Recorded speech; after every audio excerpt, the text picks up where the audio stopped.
Sir ಈಗ ನೀವು ಬಂದು ಹೋಗಿ ಎಷ್ಟು ದಿನ ಆಯಿತು? 6 ತಿಂಗಳು. 6 ತಿಂಗಳಾಯ್ತಲ್ಲ. ಅವಾಗ ಮೈಸೂರಿಂದ ಆಚೆಲ್ಲ ನಿಮ್ಮದು ಊರು? ಮೈಸೂರಲ್ಲ. ಏನು ತೊಂದರೆ ಬಂದಿದ್ರಿ? ಧಾತು ಸಮಸ್ಯೆ. ಧಾತು ಅಂತಂದರೆ ನಿದ್ದೆಗಳಲ್ಲಿ ಹೋಗೋದು, ಮೂತ್ರದಲ್ಲೂ ಹೋಗೋದು, ಆಮೇಲೆ ಎರೆಕ್ಷನ್ ಪ್ರಾಬ್ಲಮ್ ಇರೋದು, ಲಿಂಗ ಗಡಿಸ್ತಾನ ಕಮ್ಮಿ ಆಗೋದು, ಹೌದಲ್ಲ? ಅದಕ್ಕೆ ಸಂಬಂಧಪಟ್ಟಂಗೆ ನಮ್ಮಲ್ಲಿ ಮೆಡಿಸಿನ್ ತಗೊಂಡು ಹೋಗಿದ್ರಿ. ತಗೊಂಡು ಹೋದ್ಮೇಲೆ ಏನಾದರೂ ಚೇಂಜಸ್ ಇದೆಯಾ? 60% ಚೇಂಜಸ್ ಇದೆ. ಎರೆಕ್ಷನ್ಸ್ ಎಲ್ಲ ಜಾಸ್ತಿ ಆಗಿದೆ. ಹಾಂ, ಆಮೇಲೆ ಅದು ಹೋಗೋದೆಲ್ಲ ವೇಸ್ಟ್ ಆಗೋದೆಲ್ಲ ನಿಂತಿದೆ. ಮೂತ್ರದಲ್ಲಿ ಹೋಗೋದು, ನಿದ್ದೆಗಳಲ್ಲಿ ಹೋಗೋದು ಏನೂ ಇಲ್ಲ.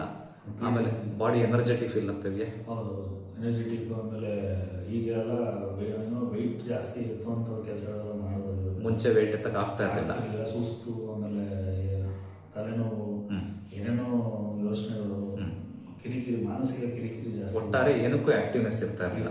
ಎಂಥ್ಯೂಸಿಯಾಸಮ್, ಉತ್ಸಾಹ, ಉಲ್ಲಾಸ ಅನ್ನೋದೇ ಇಲ್ಲ. ಕಂಪ್ಲೀಟ್ ಝೀರೋ ಇತ್ತು. ಹಾಂ, ಈಗ ನಮ್ಮಲ್ಲಿ ಮೆಡಿಸಿನ್ ತೊಗೊಂಡು ಹೋದ್ಮೇಲೆ ಕ್ಲಿಯರ್ ಆಗಿದೆ ಸರ್. ಕ್ಲಿಯರ್ ಆಗಿದೆ. ನಿಜ ಹೇಳ್ತಿದ್ದೀರಿ? ಖಂಡಿತವಾಗ್ಲೂ ಸತ್ಯನೇ ಹೇಳ್ತಿರೋದು ಸರ್. ಸತ್ಯನೇ ಹೇಳ್ತಿರೋದು? ಖಂಡಿತ ಸತ್ಯನೇ ಹೇಳ್ತಿರೋದು. ಡಾಕ್ಟರ್ ಲಂಚ ಕೊಟ್ಟಿ ಥರ ಹೇಳಿಸ್ತದಲ್ಲ?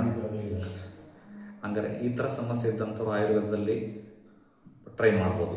ಆಯುರ್ವೇದದಲ್ಲಿ ಅನ್ನೋದಕ್ಕಿಂತ doctor PK Praveen Babu sir ಹತ್ರನೇ ಬರಬೇಕು. ಯಾಕಂದ್ರೆ ಅವ್ರ ಹತ್ರನೇ ರಾಮಬಾಣ ಇರೋದು. ಯಾಕಂದ್ರೆ ನಾವು ಎಲ್ಲ ಕಡೆ ಹೋಗಿ ಸಾಕಾಗಿ ಬೇಜಾರಾಗಿ ಬಂದ್ಬಿಟ್ಟಿದ್ವಿ. ಎಲ್ಲ ಟ್ರೈ ಮಾಡಿ ಆಮೇಲೆ ನಮ್ಮಲ್ಲಿ ಮನೆಯಲ್ಲಿ ಅಲ್ವಾ?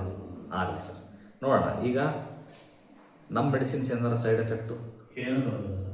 ಏನು ಸೈಡ್ ಎಫೆಕ್ಟ್ ಇಲ್ಲ. ಧೈರ್ಯವಾಗಿ ಉಪಯೋಗ ಮಾಡ್ಬೋದು. ಸಾಂಸಾರಿಕ ಜೀವನವನ್ನು ಸುಖಮಯವಾಗಿ ನಡೆಸ್ಬೋದು ಸರ್. ನಿಸ್ಸಂದೇಹವಾಗಿ ನಡೆಸ್ಬೋದು.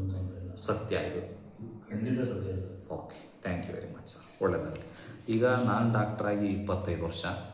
ನಾನೀಗ 2-3 ತಲೆಮಾರುಗಳಿಂದ ನಮ್ಮ ಫ್ಯಾಮಿಲಿಲಿ ಆಯುರ್ವೇದ ಮಾಡ್ತಾ ಬಂದಿರೋಂಥದ್ದು.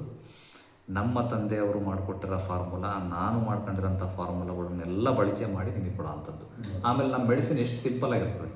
ಹೌದು, ತುಂಬ ನಾನು ಆಯುರ್ವೇದ ಅಂದರೆ ಆಲ್ಮೋಸ್ಟ್ ಕಹಿ ಇರುತ್ತೆ. ಇಷ್ಟೊಂದು ಚೂರ್ಣ ಕೊಡ್ತಾರೆ. ನಾನು ಆಲ್ಮೋಸ್ಟ್ ಬೇರೆ ಹಾಸ್ಪಿಟಲ್ಗಳೆಲ್ಲ ಹೆಸರು ಬೇಡ, ಅಲ್ಲೆಲ್ಲ ಯಾಕೋ ತಗೊಳಕ್ಕೆ ಒಂದು ಸ್ವಲ್ಪ ಹಿಂಸೆ ಆಗುತ್ತೆ. ನಮ್ದು ಯಾವುದೂ ಹಿಂಸೆ ಆಗಲ್ಲ ತಗೊಳಕ್ಕೆ. ಸ್ವಲ್ಪ ಸ್ವೀಟ್ ಇದೆ, ಸ್ವೀಟೇ ಇರುತ್ತೆ ಮೆಡಿಸಿನ್ಸ್. ಆರಾಮಾಗಿ ತಗೋಬೇಕು. ಓಕೆ, ಖುಷಿ ಇದೆ ಸರ್? ನಾವು ಆರಾಮ್ 100% ಖುಷಿ ಇದೆ ಸರ್. ಅದಕ್ಕೆ ನಾನು ಇನ್ನೊಂದು ಸರಿ ತಗೊಳ್ಳೋಣ ಅಂತ ಬಂದಿರೋದು. Okay, thank you very much sir. ಒಳ್ಳೆಯದಾಗಲಿ.